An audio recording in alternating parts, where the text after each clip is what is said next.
নিজে দোয়া শিখা, নিজে বিপদ আপদ মুসিবত থেকে পেরেশানির দোয়া শিখা, এটা আপনার জন্য বহুত ফলদায়ক, উপকারী। এটা রাসূলুল্লাহ সাল্লাল্লাহু আলাইহি ওয়াসাল্লামের শেখানো ওজিফা।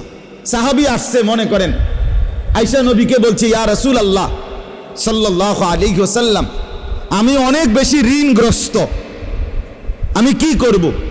নবী সাল্লাল্লাহু আলাইহি ওয়াসাল্লাম একটা দোয়া শিখাইছেন, আল্লাহুম্মা কফিনি বিহালালিকা আন হারামিক ওয়া আগনিনি বিফদলিকা আম্মান সিওয়াক। এই দোয়া পড়ো বেশি বেশি। ওই সাহাবীকে বলছে। 1 বছর পরে এই সাহাবী নবীজির সামনে এসে বলতেছে, ইয়া রাসূলুল্লাহ, এই হলো আমার যাকাতের মাল। আল্লাহ তাআলা আমার ঋণ দূর করে আমাকে এই পরিমাণ মাল দিছে, এবছর আমার উপরে যাকাত ফরজ হয়েছে। কেমনে হইলো? গত বছর তুমি কইলা কিচ্ছু নাই, আরো ঋণগ্রস্ত, এবছর যাকাতের মাল নিয়ে আসলা। বলছি, ইয়া রাসূলুল্লাহ সাল্লাল্লাহু আলাইহি ওয়াসাল্লাম, আপনার শেখানো সেই দোয়া পড়ার বরকত। বুঝেন নাই কথাটা?